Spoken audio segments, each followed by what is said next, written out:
That ending was incredible and bad, or I don't know. Look, everybody's pissed off. I had a good time. House of the Dragon season 2. My thoughts. So I'm still trying to figure out how I'm going to be doing videos about TV shows. I know some people do videos after every episode. Some people do videos after every season. I'm probably going to do a few video essays about this too, but this is more of just kind of like my first thoughts of House of the Dragon season 2. I'll go through some kind of general overall story breakdowns and kind of like technical review, and then we'll get into some spoilers in case you kind of haven't seen it or you're not done yet. So for starters, this show is really enjoyable. Across the board, I think the acting, the writing, and the cinematography is top notch. Obviously, there's going to be kind of wavering levels of quality, especially in a product that is this long running, right? 8 episodes, you're talking 8 hours long. But in comparison to especially everything else in the Hollywood landscape, I mean, this is top of the top tier, and I was having a great time the whole time. Something that uniquely stood out to me, especially with this show's budget, and I think canon and should be talked about for a long time running, is the production. The production value of this show is incredible. And obviously, when you're dealing with a fantasy world, right, Westeros, and in this era of Westeros, something that is kind of a huge part of it, the dragons and the Targaryen culture, this dynasty that has kind of ruled Westeros for a long time. I mean, all of that is hugely important. Your production and set design is what makes me, as a member of the audience, invested and kind of makes me feel as though it's real, and they do an incredible job. I looked up some stuff, and it looks like they had a very similar budget to Star Wars Acolyte for this season, except for the fact that Star Wars Acolyte had half-hour episodes as opposed to hour-long episodes, and this show looked way better. They do a really good job of marrying practical and visual effects, where they'll build sets, they'll build realistic things, have them kind of close, local to the camera, and then decide what to do in the backdrop, and I think they're just experts at it, and it makes the whole thing more believable. The episodes themselves, I thought, were very well paced. To my understanding, kind of the storyline covered in the books is a huge amount of time, and the way it's presented in the book is almost from this historical perspective, which is a lot easier to kind of summarize and go over quick things and battles and interactions. And I think they've adapted that fairly well. I mean, there's some little weird areas of pacing. There's some characters that are introduced kind of out of nowhere that then play key roles, or characters that kind of just disappear or are gotten rid of a little bit randomly. But to me, it's nothing offensive in any way. It doesn't take me out of the story. It's not ruining episodes. But I think overall, still exceptionally done. Something I think unique to House of the Dragon is its subtlety. That's something that I think is talked about a lot in modern media, right? This idea of preaching and, oh, you have a message, you have a thing. But I mean, this show, almost to its detriment, is so subtle. There will be character moments, there will be changes in character, conversations where I'll go out of it and disagree with a lot of people on what kind of was resolved there, or what to think. And I find that so refreshing. The show, the content itself, really treats its audience as mature, thinking people, and gives them the room to figure things out themselves. To me, kind of one of the larger downsides of the season and the show, and look, some people are just gonna think I'm a prude for this, or it's because of my moral beliefs. It's really not. Is just the sexual content. I find it really unnecessary in a lot of instances. I certainly think in this season it was in most instances, and I'll say it's probably way better than Game of Thrones, but still, it just seems silly that kind of with adult shows, ironically, we do this thing that is like the least adult thing, which is like, well, if it's adult, we have to have tons of swearing and sex, kind of just for the hell of it. And obviously, I recognize that there can be some artistic value to that in some instances, but I don't know. I'm very skeptical of it, given just conversations that actors have even had in relation to this, and kind of its role in Hollywood. And certainly, like, watching a season like this, it just seemed unnecessary and took away from the story, as opposed to adding to it. Now, as far as talking about this without using spoilers, that's probably as far as I can go, and I kind of want to just go through, I don't know, different moments, things I liked, things I didn't like, ask some questions to you guys in regards to like lore and the House of the Dragon world, and just flesh things out.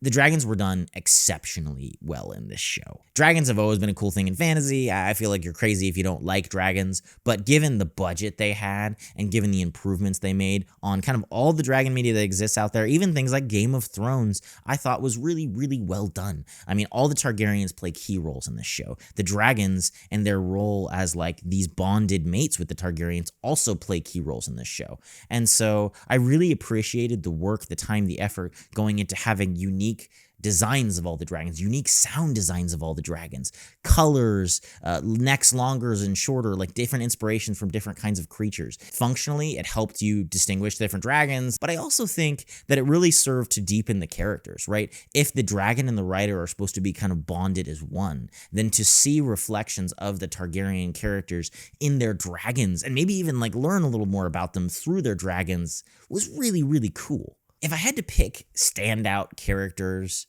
in this season, I would probably say Aemond and Aegon. Obviously, all the characters are really good, and I think that Rhaenyra and Alicent have always been the center and always will have kind of my key interest. But as far as new additions to the cast or storylines that went a lot more interesting than I thought, I certainly think Aegon and Aemond were that. Aegon went a direction I did not expect at all. I kind of thought he was going to be the big bad Mad King. And look, he still may be that, but the direction that went, I thought was really fascinating. I really liked to see Aemond on display and see the dark side of Aemond. I mean, season 1, I would have told you Aegon's going to be like a horrible tyrant and Aemond will save the kingdom. And ironically, it's just not that simple, which is very realistic, right? That's how the world works. That's how humans are. They're more complex than that. To have this weird relationship where it's not any of the blacks, it's not Rhaenyra, it's not any of Rhaenyra's children that are Aemond's worst enemy. It's Aegon, this failed son, the king that could have been, right? He wants kind of love and attention, and he never got that from his father. And to see Alicent realize that maybe she never gave it to him the way that she should have as well, I mean, that was fascinating. Criston Cole, I also thought was a huge standout. I mean, throughout this whole show, this season, but both seasons, there will be times where you're watching and I'm going like, dude, I hate this character. I want them to die. They're the worst character ever on screen. And then somehow, every time the writers find a way to go like, wow, well, they're kind of interesting. And it starts to happen with Criston Cole, honestly, especially towards that last episode. I'll be honest, Daemon was kind of annoying this season. It came together with his whole kind of final arc, and that was a very satisfying arc, especially because we're in this long-running TV show, and having complete character arcs is very rare. So it was cool to have a complete character arc for him this season.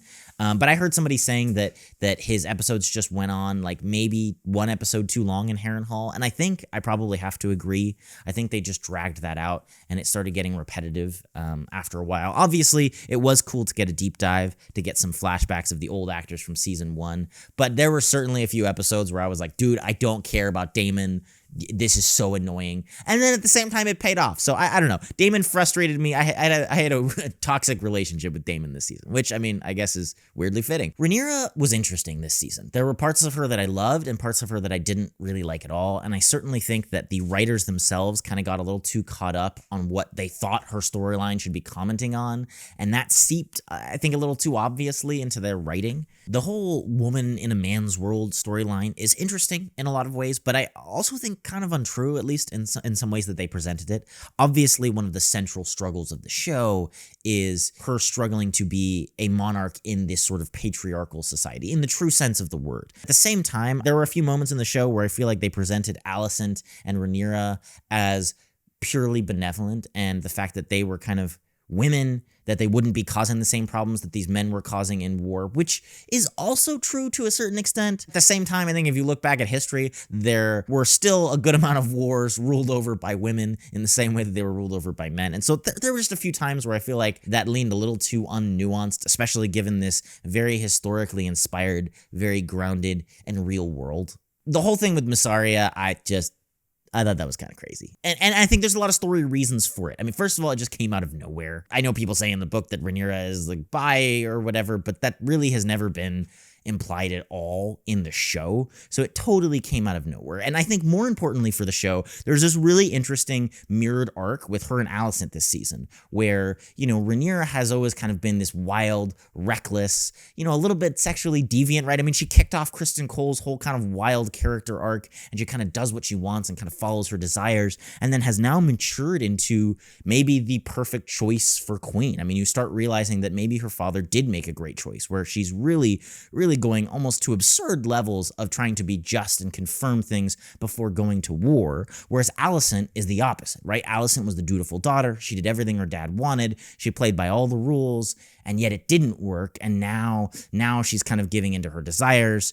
She's gallivanting with Cole. She's some kind of ignoring her responsibilities and following what she wants. And I thought that storyline was really interesting. So then for them to have this kind of like random makeout scene with Mysaria, I think in a certain way compromises that arc for Rhaenyra. And it just seemed really random. I mean, hearing the story that it was kind of ad-libbed on set or whatever entirely makes sense. And I just really thought it took away from the characters and the bond that her and Mysaria had. Now, the ending, I know, is getting a ton of hate, and I want to talk about it because I'll be honest, like, just watching it off the bat, I didn't have as much hate for it as everybody else seemed to have. Look, I wanted the season to end maybe a little bit more dramatically, and I do think this season dragged its feet a little bit more than the last season.